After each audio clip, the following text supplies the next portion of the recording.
Welcome to the Diversity Scholarships Foundation's Profiles in the Law. I'm your host, Jesse Reyes, a justice on the Illinois Appellate Court First District and the current president of the Diversity Scholarship Foundation. As we've mentioned in the past, the target of this program is to feature prominent lawyers and members of the legal profession. And today is, without doubt, a great honor for us to have David Susler and then Christina Martini, who are very prominent within the legal profession and are also very well known as authors. And so we're going to chat a little bit about a variety of different topics. But tell us a little bit about yourselves in terms of our viewers. Sure. So I am an attorney. I have been practicing for over 30 years in what we call big law. My current firm is Deckert. I also practiced at DLA Piper and at McDermott. I'm an intellectual property attorney. Grew up in the northern suburbs of Chicago and have three brothers. Did engineering as an undergrad and then decided to make the big pivot to law school. I am a first generation. My mother was actually born and raised in Mexico, so and my father's Italian. Oh, okay. David? So I am currently an in-house attorney. I've been practicing law for 39 years. Feels like 5. I started my career doing personal injury litigation on the defense side, switched to the plaintiff side. I did that for 12 years, and I've been in-house for 27 years now, next month. And I am a general business attorney. And I'm one of the fortunate ones at my level that I still love what I do. And I grew up, unlike Tina, I grew up in a family full of lawyers. Okay. So I kind of decided as a little boy, this is what I was going to do. Nice. Yeah. So, Christina, you said that you at first didn't go to law school. Mm-hmm. So what was the decision to go to law school? So I started with getting my undergrad and started my master's in engineering. And during college, I actually I took a class in safety engineering. And there was a woman who came as a guest speaker who talked about accident reconstruction. And she said, even though she was an engineer by training, that most of the time she was in the law library looking at cases that were relevant with respect to the work she was doing in accident reconstruction. And at that moment, I realized, this is an avenue that I never even considered. I loved engineering, loved my classes, but it was the writing that I never really got to do as an engineer. I worked for 2 summers at Motorola, and it was during the beginning of my master's that I realized maybe I should look at law school. But that was a pretty defining moment. It was a pretty innocuous moment for most people. But having that guest speaker in that one class I took really was a defining moment for me. Yeah. And so can you describe a little bit about your background growing up? Sure. Yeah. I'd be happy to. So I was born and raised in Highland Park, which is a northern suburb of Chicago, as many of our viewers know. And my family, my father and mother both were pharmacists, and my mom stayed at home, but my father worked as a pharmacist, both in research as well as retail. And I've got 2 older brothers and a younger brother, and all of us were very interested in math and science growing up, and so we decided that we were all going to go to UIC and got degrees in engineering. And then we all sort of took that engineering degree and did different things with it. No pharmacists? No pharmacists. Although I did want to be a pharmacist at one point. And my father said, "I really think you should consider other careers. Use the math and science, but maybe do engineering." And then during high school, unfortunately, my mother passed away my senior year of high school, and we talk about that in the book. And that was a pretty defining moment for me, being a 16-year-old girl who lost her mother on the cusp of getting ready to graduate high school and go out into the world to go to college and so forth. Well, that's a good segue. So you also, besides being practicing lawyers, right, and parents, and you are authors as well, and written 2 books, right? Yes. Paradigm Shift. Yeah, it's Change Yourself. Yes. Change Yourself, and then the other one is Change Your Business. Yes. All right. So, and you're both co-authors. Yes. All right. So how did that relationship develop? you want to talk about that? Yeah, so we actually, back in 2010, we started writing a column in Chicago Lawyer Magazine called Inside Out, which was sort of an interview style column, and was a monthly column for many years, and now it's about 3 times a year still, talking about various aspects of what we call the business of law. And we're both do a lot of mentoring and have for many years, and we were talking last year that the information we talk about in the columns really is timeless.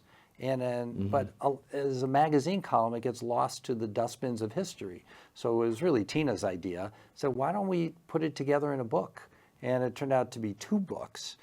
And we updated the material, and it became the books, and talks about, and we say it's addressed to lawyers and law students specifically, but it really is applicable to anybody in any aspect of life, because we talk about things like, law school and such, but also personal branding, mentoring, integrity, building relationships, leadership, the hallmarks of a professional. There's a chapter about leaving a legacy, and things to think about, which we think are really helpful to anybody in any aspect of life. Yeah. So Tina was always a writer. I'm the accidental writer, but I'm excited about it, and I have to say I'm proud of it. I think it's our mentoring work in a book, and that's our passion. So mentoring, I know there's a chapter and we talk about mentoring, but it also is regards to being the mentor and the mentee, and the importance of selecting the right person and so on. Could you talk a little bit about that, the importance about mentoring? You touched on it, but also in terms of when you take on the role of being a mentee and a mentor. Yes. When I look back on my career, it's hard to believe it's been over 30 years that I've been practicing. And I think about what the defining moments have been during my career and what has led up to that. It's very clear to me that having a mentor, being a mentor, those are really critical moments. And I would not be the lawyer or the professional I am today unless I had the mentoring that I had starting as a really young attorney.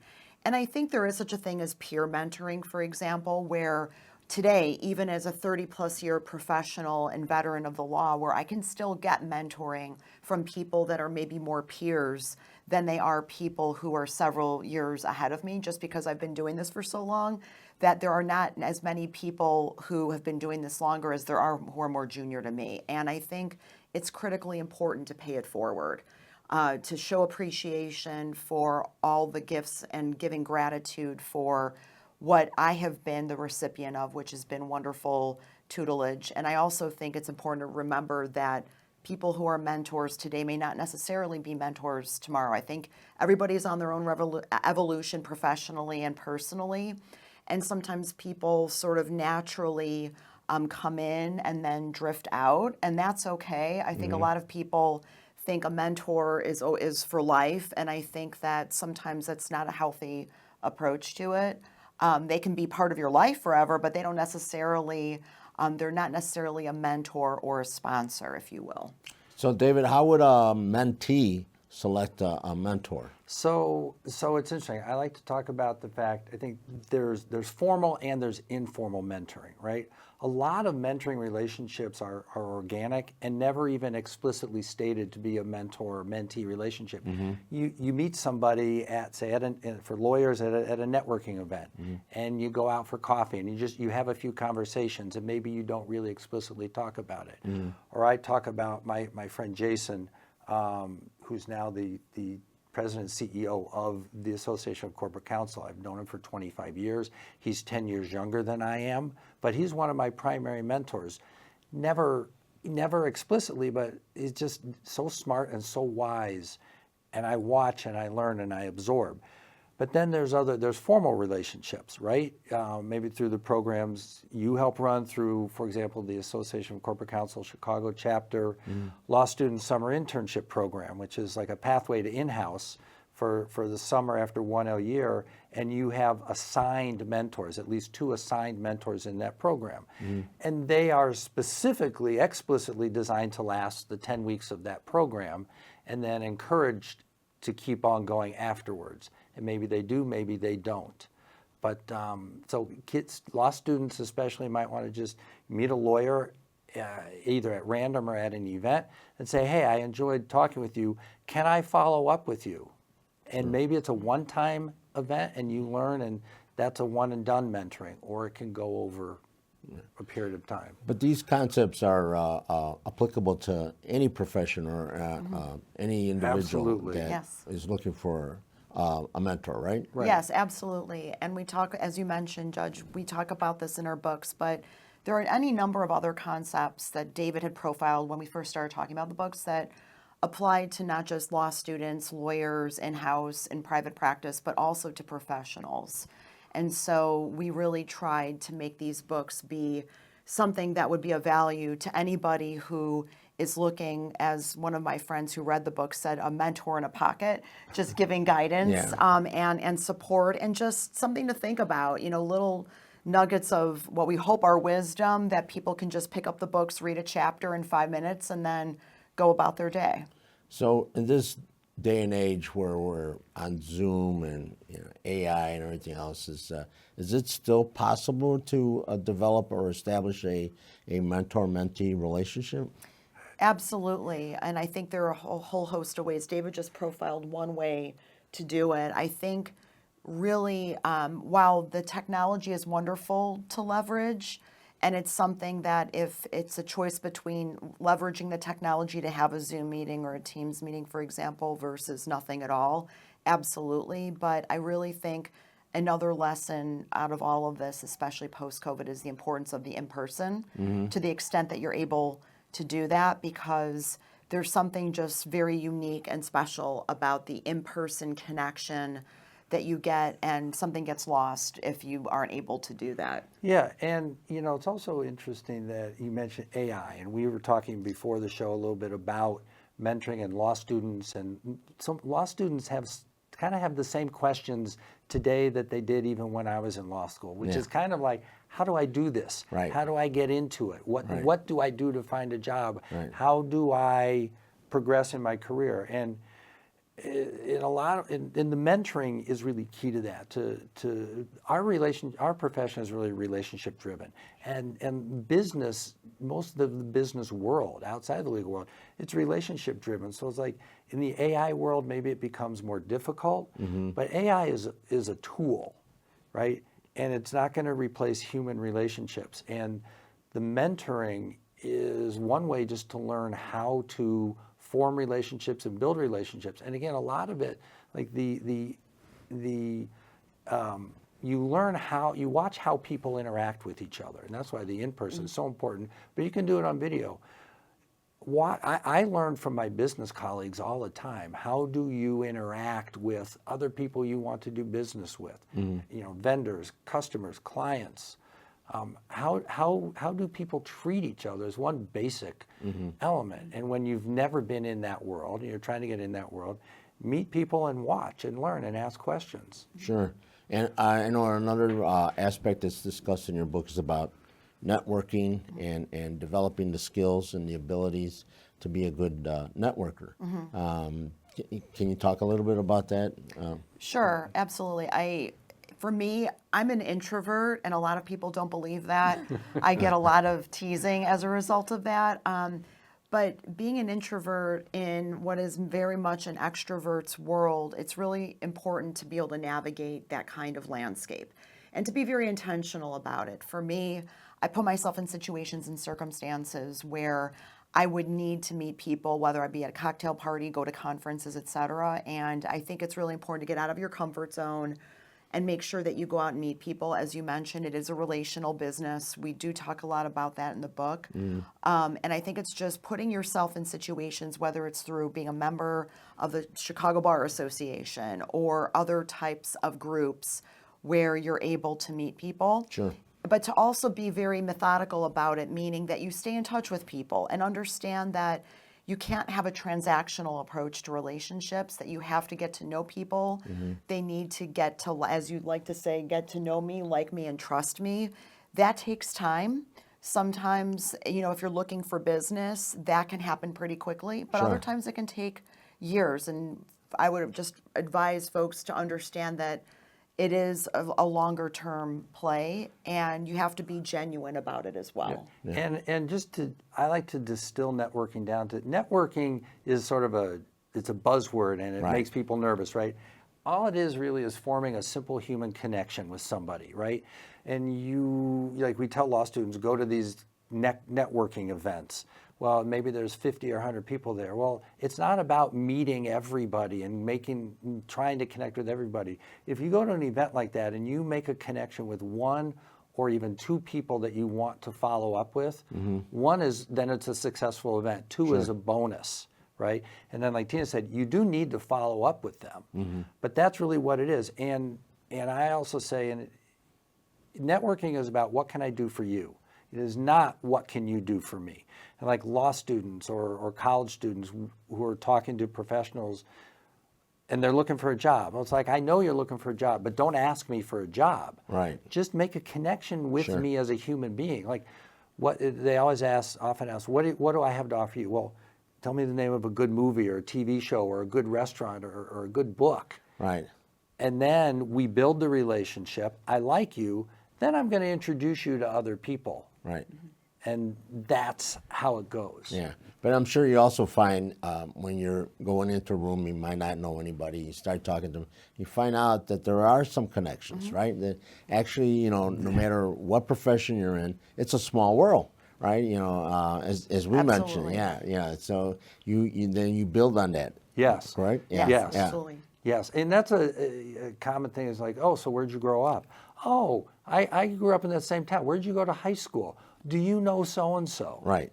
And like the legal community, the longer you're in it, the smaller it gets, right?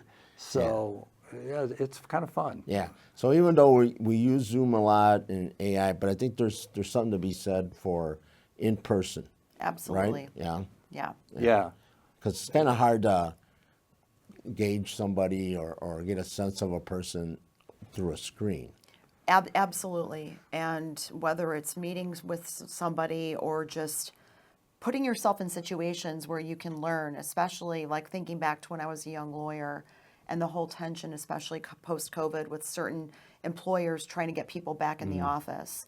There are certain experiences that I had that I quite simply would not have had I not been there in person, sort of at the right place at the right time. And relationships, chance meetings with people, those don't happen on Zoom or on Teams. Those tools are very important, but they also don't create what I would call the more opportunistic or chance meetings that sometimes can really be gold when you end up, following that path and getting to know somebody, for example. And then in the book, you also discuss the intangibles of, basically rolling up your sleeves, right, and getting to work, and making yourself known through that process. Yes, critically important, especially as a younger attorney. From a developmental perspective, I'd say that's really important. You're showing that you're willing to get your hands dirty, that you've got a fire in the belly, and that you are willing to go through a brick wall for the people that you're working with at your organization, for your clients, et cetera. But it's also something that's very valuable through the course of your career. Clients, especially if you're developing business, they want to feel like you're in the trenches with them, that you understand their issues, their pressure points. And if you're running a relationship for a client, both in your practice area as well as outside, it's critically important that you show that you're willing to go the extra mile, not bill the client for it, but develop an understanding of the client's business and what is it that they're trying to accomplish so that you're a better relationship partner for those clients. Yeah. And I think, one of the most important foundations of that is emotional intelligence, which we talk about in the book. And that comes into play in all situations, whether it's virtual or in person. But one way to exercise your emotional intelligence is being in the room and, like we said, seeing how other people act. Because like the basics of emotional intelligence are understand what's going on in your head. Like, what's my emotional state of mind today? And then figure out how to set that aside. Acknowledge it. Okay, I'm in a bad mood today because I had a flat tire on the way to work. But your boss or your client standing across the desk from you, they don't care, right? Or the judge, Yeah. Your Honor, I'm in a bad mood today. Well, I don't care, counselor, Yeah. right? You need to be able to put that aside Sure. and take care of business and say, well, what's going on over there, and be focused on that. So in emotional intelligence, it's some people are born with it. Right. Some people are not, but they can learn it. Sure. And even if you're born with it, you can develop it. Yeah. And again, I think there's just no replacement for developing it than being in person. Sure. Yeah. Yeah. And then that goes to almost any profession, right? I mean, Absolutely. all of a sudden, if you're a pilot, it doesn't matter if you had a bad morning, right? Right. You got to be on, Yeah. Right. So what would be some helpful suggested tips on how to be able to zone into what you need to do and focus on the tasks at hand? That's a really good question. I think one way, especially if we're talking about focusing on law students or any students, people starting out their careers, is to find a mentor, talk to people who are more experienced in the profession. I always recommend read the book Emotional Intelligence by Daniel Goleman to understand what the essence of what is emotional intelligence all about. But it's getting out there and forming relationships and practicing talking to people. Get involved. Get involved in organizations so you meet people and learn. That's how you learn to talk to people. Yeah. I think that anybody who is looking at a new profession or whether they thinking about should I stay in this profession, it's important to be self-aware and to be very focused on and figuring out what is it that I really love to do. Where's my passion? We talk about that a lot in the book as well, because sometimes your passion today is not your passion tomorrow. So I think it's checking in with yourself on a regular basis. Am I loving what I'm doing? Are the things I'm doing, whether it's where am I meeting people, what organizations am I a part of, who is my employer, what kind of work am I doing? Sure. Checking in periodically. Am I still enjoying this? Am I still getting fulfillment out of it? When you're in positions like leadership positions, for example, making sure that you're still contributing and also making sure that you're paying it forward and creating opportunities for those and mentoring to give back to people the same way that you were a beneficiary of those opportunities as you were younger. Right. And to add, because you reminded me, one of my favorite questions to ask my mentees when sort of talking about, like, what do I do, where do I go, and talk about chasing your passion, talk about chase your passion. To me, a critical question to ask yourself is, what is your why? And that's not necessarily an easy question to answer. Right. And it changes over time as you get older, as you get more experience. Your passion, your commitments, your why changes and grows and develops. So you want to be able to pivot. And if I may make a shameless plug for our books, a good way to start really is our books, because these are the topics we talked about are in there. And the books, you can pick them up and sit down and read it cover to cover if you want to, or just pick it up and read a chapter. Most of the chapters are very short. So pick a chapter, any chapter, and read it and put it away and come back. I promise you're going to learn something. Right. But you're right. That question, why, is one that a lot of times stumps people. And they have to search for it. And they might not find it today. They might find it tomorrow. Right. But eventually they will find their why. Right. Yeah. Well, I want to thank you both very much for being here today. There's many things that we could have discussed, and unfortunately, we're running out of time. But again, I wish you all the success and with the book and in the practice of law. And if anybody wanted to reach out to either of you, do you have a website or some way that they could contact you? Sure. So I'm an attorney at Deckert, and so if you go to the Deckert website, you can find me and my email address. We also have special email addresses for the book, and so you can find me at christinamartini.paradigmshift@gmail.com. And I'm at Or LinkedIn. Don't forget social media. LinkedIn is probably the easiest way. Find us and share a message, or davidsusler.paradigmshift@gmail.com. All right. Well, thank you very much. It's been a pleasure, and I really enjoyed this discussion. I wish we would have had more time. Maybe we can invite you back again. We would love We to would come love back. it. Future. Yeah. We really appreciate it, oh, Judge. Thank thank you you so very much for much. the My privilege pleasure. of spending time with you. Yeah, my pleasure. My Thank you pleasure. very Yeah, much. thank Appreciate you. it. And again, this was Diversity Scholarship Foundation's Profiles in the Law, and I was your host, Jesse Reyes, Justice in the Illinois Appellate Court, and also the current president of the Diversity Scholarship Foundation. And I hope that you enjoyed this program as much as I did, having our distinguished guests here with us today.